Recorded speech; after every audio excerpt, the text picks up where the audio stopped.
Hello friends, അങ്ങനെ നമ്മുടെ ബസൂക്കയുടെ ഒരു വലിയൊരു അപ്ഡേറ്റ് വരെ ഞാൻ വന്നിരിക്കുന്നത്. നമ്മുടെ ബസൂക്കയുടെ ഫൈനൽ മിക്സിങ് കഴിഞ്ഞിരിക്കുന്നു. അതുമായി ബന്ധപ്പെട്ടൊരു ഫോട്ടോസാണ് അവർ ആ ടീം പുറത്തുവിട്ടിരിക്കുന്നത്. അതിൻ്റെ ഒരു ഫൈനൽ മിക്സിങ് ഡിനോ ഡെന്നീസൊക്കെ മറ്റു ടീംസൊക്കെ അംഗങ്ങളായിരുന്ന ഒരു ഫോട്ടോ ആണ്. എന്തായാലും ഈ സിനിമ എന്ന് പറയുന്നത് ബസൂക്ക നമ്മളേവരും ഞെട്ടിക്കുന്നുള്ള കാര്യത്തിൽ ഒരു തർക്കമില്ല. കാരണം മമ്മൂട്ടിയുടെ എക്കാലത്തെ അല്ലെങ്കിൽ മമ്മൂട്ടിയെ പോലെ ഇത്രയും പ്രായം കുറഞ്ഞൊരു വ്യക്തി എക്കാലത്തെയും ബെസ്റ്റ് ആൻഡ് സ്റ്റൈലിഷ് ലുക്കിൽ വരുന്നൊരു മൂവിയാണിത്. അതോടൊപ്പം തന്നെ ഇതിൽ നമുക്ക് എടുത്തു പറയേണ്ട കുറേ ആക്ടേഴ്സ് ഉണ്ട്. അതിൽ നമ്മുടെ ഗൗതം വാസുദേവൻ ആയിക്കോട്ടെ, അല്ലെങ്കിൽ ഷൈൻ ടോം ചാക്കോ, അങ്ങനെ ഒട്ടനവധി പേര് ഇതിലുണ്ട്. പിന്നെ നമ്മുടെ ബിലാലിൻ്റെ അനുജനായിട്ട് അഭിനയിച്ചിട്ട് സുമിത് എന്നാണ് അദ്ദേഹത്തിൻ്റെ പേര്. അദ്ദേഹം അങ്ങനെ ഒട്ടുമിക്ക നല്ല ദിവ്യപിള്ളയൊക്കെ ഉണ്ട്. അപ്പോൾ അങ്ങനെ ഒട്ടുമിക്ക നല്ല നല്ല നല്ല നല്ല ആക്ടേഴ്സൊക്കെ ഇതിൽ ഉണ്ട്. അപ്പോൾ എന്തായാലും ഇതിൻ്റെ ഒരു മൂവീൻ്റെ ഒരു ഹൈപ്പ് നമ്മൾ നോക്കുകയാണെങ്കിൽ ഇതൊരു ആദ്യമായിട്ട് മലയാളത്തിൽ അല്ലെങ്കിൽ ആ മലയാള മോളിവുഡിൽ അല്ലെങ്കിൽ ഇന്ത്യയിൽ തന്നെ പറയാൻ പറ്റും ഒരു ഗെയിം ത്രില്ലർ വിത്ത് ആക്ഷൻ മൂവിയാണ് വരുന്നത്. അപ്പോൾ നമ്മൾ എങ്ങനെയാണ് ക്യാറ്റ് ആൻഡ് മൗസ് ഗെയിം പോലുള്ളത് നമ്മളെ പിടിച്ചിരുത്തുന്നത്, അത് എങ്ങനെയാണ് ഈ സിനിമയുടെ ഒരു കഥാവൃത്തം അല്ലെങ്കിൽ എങ്ങനെയാണ് ഇത് ഓരോ ക്യാരക്ടർ ഇതിന് മോൾഡ് ചെയ്തെടുത്തിരിക്കുന്നത്, ഈ ഡിനോ ഡെനീസിൻ്റെ ഡയറക്ഷൻ സ്കിൽസ് ഇതൊക്കെ അറിഞ്ഞ് വെറും നിമിഷങ്ങൾ മാത്രമേ ഉള്ളൂ. കാരണം 10-ാം തീയതി റിലീസാവുന്നു, 9 മണിക്കാണ് ഇതിൻ്റെ മൂവി നമുക്ക് കാണാൻ പറ്റുക. കാരണം ഫാൻ ഷോ ഇല്ലെന്നൊക്കെ കേട്ട്, പക്ഷെ അറിയത്തില്ല, ഞാൻ വരും ദിവസങ്ങളിൽ ചിലപ്പോൾ അപ്ഡേറ്റ് ഒക്കെ ഉണ്ടാവുമായിരിക്കും. എന്നിരുന്നാലും മമ്മൂട്ടിയുടെ എക്കാലത്തെയും one of the best stylish movie ആയിരിക്കും. കാരണം നമ്മൾ ഓരോ ഫ്രെയിംസും കാണുമ്പോൾ, നമ്മൾ ട്രെയിലറിൽ കണ്ടിട്ടുള്ള ഓരോ ഫ്രെയിംസ് കാണുമ്പോൾ ടിനോ ഡെനീസ് പറഞ്ഞ വ്യക്തി മമ്മൂട്ടിനെ എങ്ങനെയാണ് യൂസ് ചെയ്യേണ്ടത് എന്നുള്ളത് വ്യക്തമായി കാണിച്ചു തരുന്നുണ്ട്.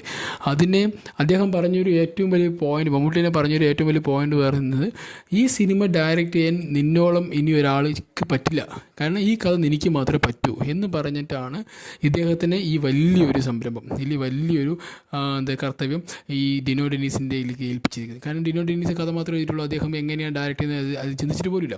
അദ്ദേഹം വേറൊരു ആളെ വെച്ച് ചെയ്യിപ്പിക്കാം എന്ന രീതിയിലുള്ളൊരു മൈൻഡ് നടക്കുന്ന വ്യക്തിയെ നീയാണ് ഇതിൻ്റെ ഏറ്റവും വലിയ ആപ്റ്റ് എന്ന് പറഞ്ഞ് അദ്ദേഹത്തെ മനസ്സിലാക്കിപ്പിക്കുകയും അതിൽ നിന്നൊരു ഏറ്റവും ബെസ്റ്റ് പ്രൊഡക്റ്റ് ഉണ്ടായിരിക്കുന്നു എന്ന് നമുക്ക് പറയാം. കാരണം ആ ട്രെയിലറും ടീസറും കണ്ട അതിൻ്റെ ഓരോ ഷോർട്സ് നോക്കുകയാണെങ്കിൽ നമുക്കടുത്ത് പറയാൻ പറ്റും ഡിനോ ഡെനീസ് പറഞ്ഞ ഒരു ഡയറക്ടർ നമ്മൾക്ക് ഒരു എക്കാലത്തെയും one of the best director ആയിരിക്കും. കാരണം അത് സ്റ്റൈലിഷ് ലുക്കിൽ, കാരണം നമ്മൾ സ്റ്റൈലിഷ് മേക്കിംഗ്, കാരണം നമ്മൾ അമൽനീരിന് കഴിഞ്ഞിട്ടുള്ള മലയാളത്തിൽ ഒരു one of the best stylish making ഒരു ഡയറക്ടറായിട്ട് വരാനുള്ള എല്ലാ തരത്തിലുള്ള സ്കോപ്പ് ഇതിലുണ്ട്. കാരണം അദ്ദേഹം ഒരു വലിയൊരു സിനിമ പാരമ്പര്യത്തിൽ നിന്ന് വരുന്ന വ്യക്തി തന്നെയാണ്. പക്ഷേ അദ്ദേഹത്തിൻ്റെ അച്ഛൻ്റെ ജോലി എന്ന് പറഞ്ഞാൽ അങ്ങനെ തിരക്കഥയും മറ്റും അങ്ങനെയുള്ളൊക്കെ അങ്ങനെയാണ് അദ്ദേഹത്തിൻ്റെ തിരക്കഥ എഴുതുക, കഥ എഴുതുക, ഇതൊക്കെയാണ് അദ്ദേഹത്തിന് വേണ്ടി. അതേ രീതി തന്നെ അദ്ദേഹം തുടർന്ന് പോകാം എന്ന രീതിയിലേക്ക് പോകുമ്പോൾ അതിൽ നീ ആ വഴിയല്ല, നീ നിന്നിൽ നിന്നൊരു വഴി തിരഞ്ഞെടുക്കുന്നതിന് പകരം നീ പുതിയൊരു വഴി കണ്ടെത്തുക, അച്ഛൻ്റെ പാത മാത്രം പിന്തുടരാതെ നീ ഡയറക്ഷൻ കൂടി ചെയ്യണം എന്ന് പറഞ്ഞ് നമ്മുടെ പുതിയൊരു ഡയറക്ടറെ കൂടി നമ്മുടെ മലയാളത്തിലേക്ക് പരിചയപ്പെടുത്തുകയാണ് നമ്മുടെ ഇപ്പോഴത്തെ മെഗാസ്റ്റാർ മമ്മൂട്ടി.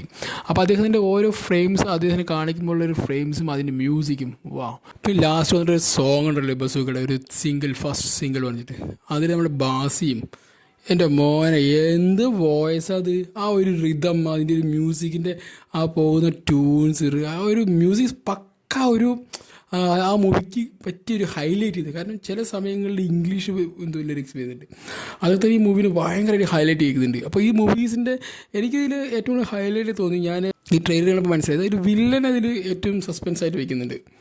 ഒരു വില്ലനത്തിൽ എന്തോ ഒരു വലിയൊരു കാര്യമായിട്ടുള്ളൊരു റോൾ, അല്ലെങ്കിൽ അദ്ദേഹത്തിന് ഭയങ്കര സസ്പെൻസ് വെച്ചിരിക്കും. കാരണം അദ്ദേഹം ക്യാറ്റ് ആൻഡ് മൗസ് ഗെയിമിലേക്കാണ് വരുന്നത്.